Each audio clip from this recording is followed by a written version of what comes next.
আসসালামু আলাইকুম বন্ধুরা, এসআরএস লাইফস্টাইল ব্লগে সবাইকে স্বাগতম। আজ আমি গ্রিল চিকেন বানাবো, সেটাই তোমাদের সাথে শেয়ার করবো। বন্ধুরা, আমি কিভাবে বানাই চুলায় তৈরি করব ঘরে থাকা মশলা দিয়ে বন্ধুরা। তো তোমরা ভিডিওটি দেখতে থাকো। তো এইখানে আমি পেঁয়াজ নিয়ে নিছি, আর জিরা নিয়ে নিছি, আর মরিচ নিয়ে নিছি। তো এইগুলো আমি ব্লেন্ডার করে নিব। তো এই দেখো আমি ব্লেন্ডার করে নিছি। এইখানে আমি আস্ত একটা মুরগি নিয়ে নিছি, আর আস্ত মুরগিটা যেভাবে করে কেটে নিছি, দেখো মশলাগুলো ঢুকবে মাংসের ভিতরে। মুরগির দুটো রান আমি সুতো দিয়ে বেঁধে নিছিলাম।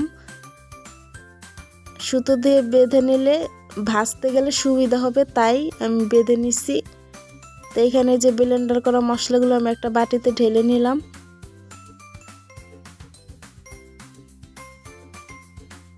আদা রসুন বাটা দিয়ে দিব।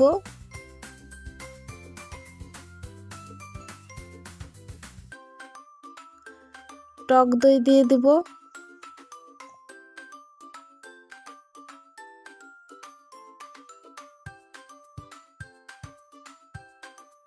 এখন আমি চিনি দিয়ে দেব, লবণ দিয়ে দেব, ধনিয়ার গুঁড়ো দিয়ে দেব,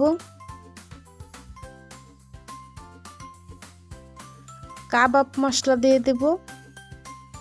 তোমাদের কাছে কাবাব মশলা যদি না থাকে দিও না, আমার কাছে আসিল তাই আমি দিয়ে দিছি।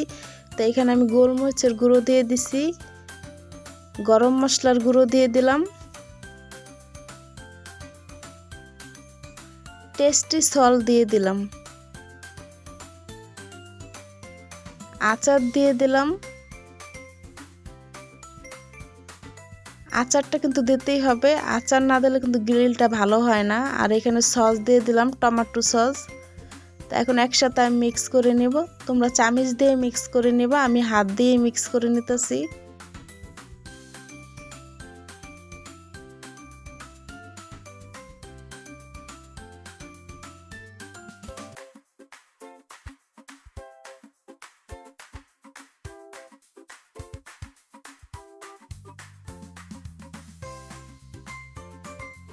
মশলাগুলো আমি মিক্স করে নিছি। তো এখন আমি মুরগিটা দিয়ে দেব, আর মুরগির সাথে মশলাগুলো লাগায় নিব।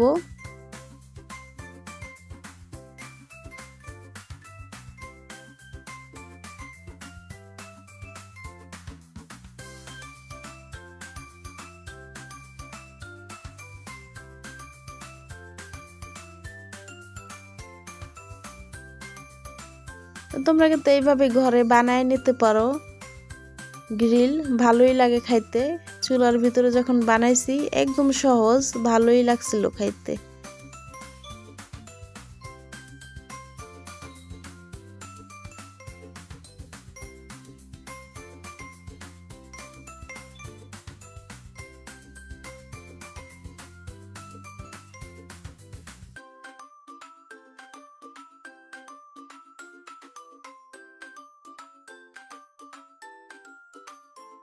তো এখানে আমি একটু ফুড কালার দিয়ে দিলাম, আর ফুড কালারটা আগেই দেওয়া লাগতো, তো আমার মনে ছিল না, তাই এখন দিয়ে দিলাম। আর তোমরা না দিলেও পারবা, আমি যেহেতু ভিডিও বানাইতেছি, ভিডিওতে একটু কালারটা সুন্দর আসবে তাই দিয়ে দিছি। আর এটা না দিলেও হয়, আমি ভিডিওর জন্যই দিছি, কালারটা সুন্দর আসবে। আর দোকানগুলো তো দেয়, যে হোটেলে যখন বানায় তো ওনারা ওই ফুড কালার দেয়, দিয়া সুন্দর একটা কালার আনে মুরগিতে, ভালো লাগে দেখতে। তা আমিও দিয়ে দিলাম। তোমাদের কাছে যদি থাকে দিয়ে দিবা, না থাকলে দিও না। তো এখন এই যে মুরগিটা ম্যারিনেট করে নিছি, তো এখন আমি ঢাকনা দিয়ে ঢেকে রেখে দেব। 4-5 ঘন্টা আমি ম্যারিনেট করে রেখে দিয়েছিলাম। তোমরা চাইলে রাত্রে ম্যারিনেট করে রাখবা, পরের দিন ভেজে ফেলবা। তো এখন এই যে তেলটা গরম করে আমি মুরগিটা দিয়ে দিলাম কড়াইতে, আর সুন্দর করে ঢাকনা দিয়ে ঢেকে ভেজে নিব।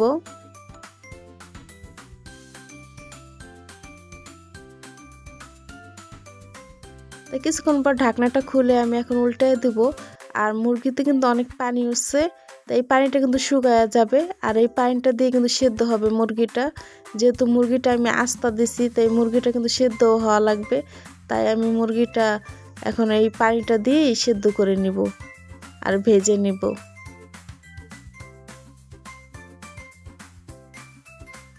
আস্ত মুরগি তো উল্টাইতে একটু কষ্ট হইতেছিল, তো এরপর আমি আরেকটা চামচ নিয়ে একটা চামচ আর একটা খুদসুন দিয়ে সুন্দর করে উল্টাই দিতেছিলাম।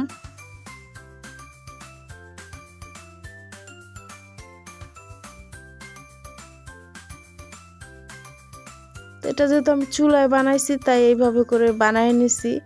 তো তোমাদের বাসায় যাদের ওভেন আছে তারা ওভেনে বানাই নিতে পারো। ওভেনে বানাই নিলেও কিন্তু সুন্দর হয়, ওইটাই আর বেশি ভালো হয়। তো যাদের ওভেন নেই তারা এরকম চুলায় বানাই নিতে পারো। মুরগিটা এখন আবারও আমি উল্টায় দিব। তো 5 মিনিট পর পর এসে আমি উল্টাই দিতেছিলাম, এক পাশ হয়ে গেলে আরেক পাশ উল্টাই দিব, এইভাবে করে আমি রান্না করে নেব।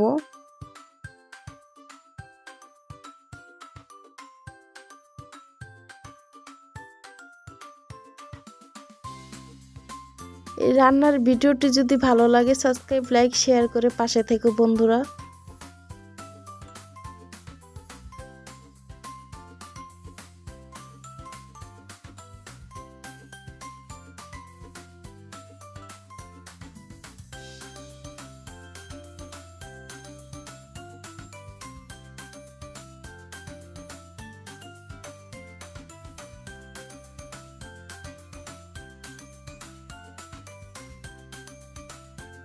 তো এখন আমি উল্টাই দিছি। তো উল্টাই দেওয়ার পর হচ্ছে আমি ওই যে মশলাটা রেখে দিছিলাম, তো ওই মশলাটা আমি ব্রাশ দিয়ে উপর দিয়ে দিয়ে দিতেছিলাম।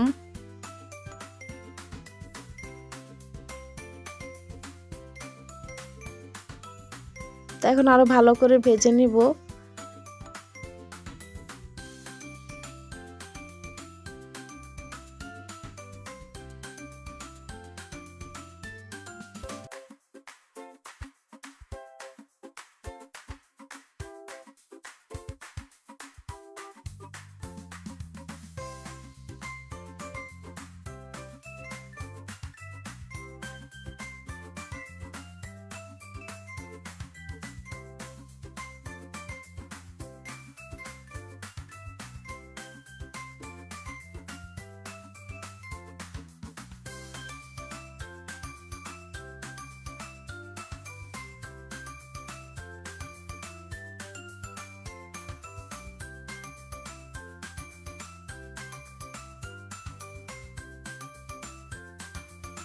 এখন তো অনেক শীত, শীতের সন্ধ্যায় কিন্তু এরকম গ্রিল হইলে কিন্তু ভালোই লাগে, গরম গরম নান রুটি বা পরোটা দিয়ে খাইতে। শীতের দিন কিন্তু সন্ধ্যায় ভাজা পোড়া খাইতে বেশি ভালো লাগে। আমার কাছে তো ভালো লাগে, তোমাদের কার কার কাছে ভালো লাগে বলবা।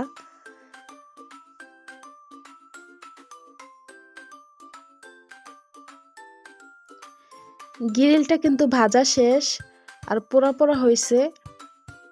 তা এখন আমি উঠায় নিব, আর ভাজবো না, গ্রিলটা ভাজা হয়ে গেছে। এখন আমি সস বানাবো। গ্রিলের যে মশলাটা ছিল সেই মশলাটা দিয়ে সস বানাবো।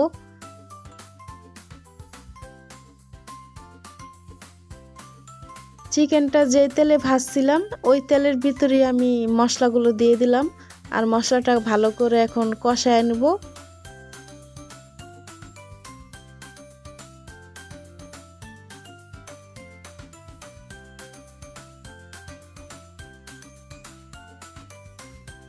তো এখন আমি একটু পানি দিয়ে দিব, এই পানিটা দিয়ে রান্না করব।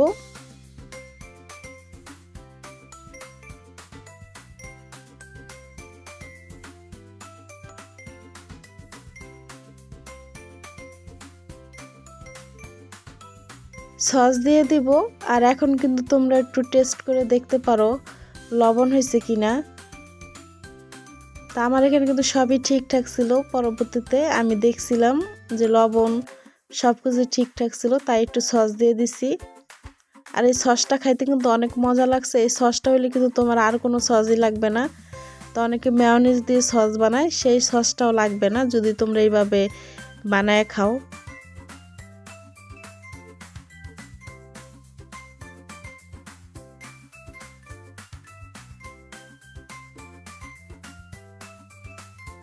সসটা কিন্তু বানানো শেষ, তা আমি বাটিতে কিন্তু পরবর্তীতে ঢেলে নিছিলাম। তা কেমন হলো সবাই বলবা চিকেনটা। আর আমি কিন্তু ভেঙে দেখাইতেছিলাম। চিকেন গ্রিলটা কিন্তু অনেক সিদ্ধ হয়েছিল, তোমরা দেখেই বুঝতে পারবা। আমি তো ভেঙে দেখাইতেছিলাম, আমি কিন্তু ওইখানেই খাইতেছিলাম, মানে মজাও হয়েছিল। এরপরে সিদ্ধ হয়েছে পারফেক্ট। আমি চুলায় যে এত সুন্দর করে বানানো যায় আগে জানতাম না, তো এখন এই যে ভেজে দেখলাম আস্তা গ্রিলি ভাজা যায় সুন্দর, আর মজাও হয়েছিল। আর এই যে সসটা, এই সসটা দিয়ে খাইতে কিন্তু অনেক মজা লাগছিল। আজকের ভিডিওটি কেমন লাগলো সবাই জানাবা। আর তোমরা যারা পুরো ভিডিওটি দেখছো অসংখ্য ধন্যবাদ আমার পাশে থাকার জন্য। এইভাবে আমার পাশে থেকো বন্ধুরা। আর সবাই ভালো থেকো। আল্লাহ হাফেজ।